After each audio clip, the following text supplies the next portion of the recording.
So growing up, Clive Barker was one of my favorite authors. One of my favorite books ever is A Magica. So I was tagged by Cliff's Dark Gems. He created a tag called the Clive Barker's Books and Movies tag, and I thought that'd be a really fun one to do. So that's what we're gonna do today, and we're gonna get into that right now. So the first prompt is the author prompt, and it says choose a book written by a diverse author and or that contains diverse characters, themes, and concerns. An author that is diverse that I've been really enjoying recently, Victor Laval. The last book his I read was Lone Women, which I thought was absolutely fantastic. It was so weird and just so good. It was one of my top reads of this year, so that's definitely gonna be in my top 10. I also read by him The Ballad of Black Tom. I need to read The Changeling before I watch it. I have really been loving his horror. It's fantastic. If you haven't had a chance to check it out, I highly recommend the author. Next thing is we're gonna get into it's the books. Books of blood. Name a book that has blood or gore on the cover.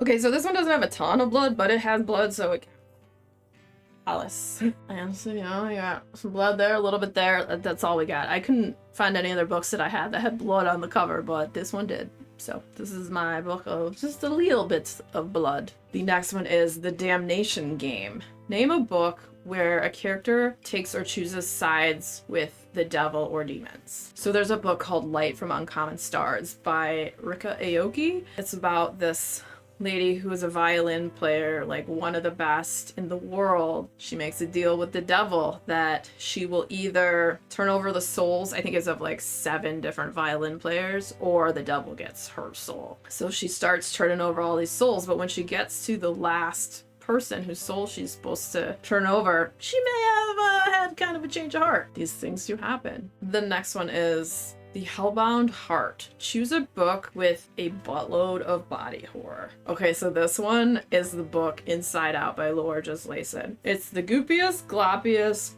grossest body horror that I've probably ever read. And it's fantastic. And when I first read it, I was kind of afraid going in because the cover is gross. It's like this blobby face kind of melting and it's all pink and goopy. And I was not sure if I was, you know, maybe gonna DNF it, but I loved it. It was so good and weird and gross. If you have not had the chance to check it out, it's freaking great. All right, so the next question is name a horror book that is set in a fantastical world. Anything with an interesting blend of horror, sci-fi, fantasy. There is a book called Lacuna's Point by Tim Meyer that I absolutely loved. It's definitely like, is it sci-fi? Is it fantasy? It's weird. What happens is once you're in this town, if you get there and there's still people there, you can never leave. You're like trapped in this place and it's within this weird old god. The lacuna like keeps you there, and sometimes it goes into this like dream state and it changes the whole town where it's like this weird spiral, and it's so creepy and weird. These people are all kind of like, their concept of time is all jacked up, and some of them seem possessed by weird things, and there's crabs in it and you don't even want to know about the crabs. Great horror book, real weird. Loved it. All right, the next one is, this is a Magica, and it says there's 2 parts to this prompt. What is the longest book you have ever read? Oh, so the longest book I've ever read, I believe, is a Magica. It is 896 pages, and I totally thought it was this book, The Occult by Colin Wilson, but even though this looks huge, it's only 700 and something. So it was a Magica. Anyway, so the next thing is, do you prefer shorter, sharper books or big door stoppers? Why? Definitely shorter. Shorter to medium size. 350, 400 pages is my perfect size of book. Now, I will read the big ones, but I feel like a lot of times they set me back in my reading for the month, which if I wasn't on booktube, maybe I wouldn't feel that way as much, but I read maybe a couple a year that are that big and chunky. Okay, so the next one is Thief of Always. Name your favorite YA horror book. So I had to like think back for this, and one of my favorite YA horror books back in the day was Christopher Pike's See You Later. That was my absolute favorite. And from what I remember, it's been a long time, but I remember it being my favorite. It's like had like stuff to do with computers, a space station, explosion, there was murder, there was like a thermonuclear war going on, and I want to say there might have been time travel, and it was really crazy, and I remember loving that one. That's one I need to like find again and read. Okay, the next one is Cold Heart Canyon. Name a book where ghosts or ghouls take center stage in the story. Well, currently I'm reading the book Schrader's Chord, and the ghosts or dead people or whatever they are starting to take the center stage. It's real weird. There's this legend about Schrader's Chord,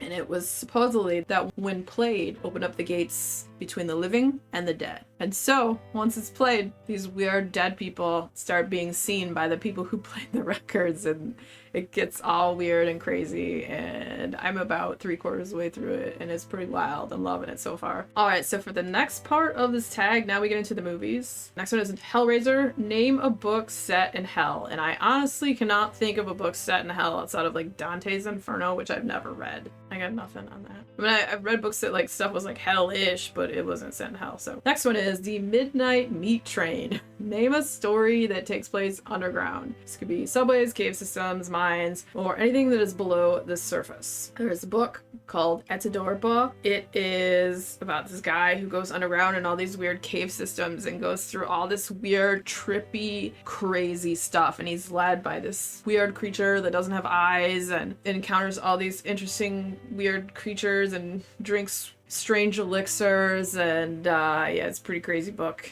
And it's all underground. Like, I would say 90% of it takes place in this cave system underground. So the next is Candyman. Name a book based on myths, legends, and folklore. Well, I have to go Devolution by Max Brooks, which is about Bigfoot, and it is Bigfoot horror. Bigfoot is, you know, based in myth or legend, possible folklore too, and it's about what happens when there's this little, like, eco village up on Mount Rainier. Mount Rainier erupts, and they are cut off from society. It seems like a lot of other creatures are too. At some point, like, all the wildlife starts disappearing and the fruit off the trees starts disappearing, and all of a sudden the people living there who've been cut off, like their Wi-Fi stopped working, their phones don't work, discover that there is a bunch of Bigfoot in the area and they've run out of food, and so the humans are probably going to be their food source, and so they gotta survive, and it's crazy. It was a great Bigfoot horror. Highly recommend it if you haven't read it yet. The next one is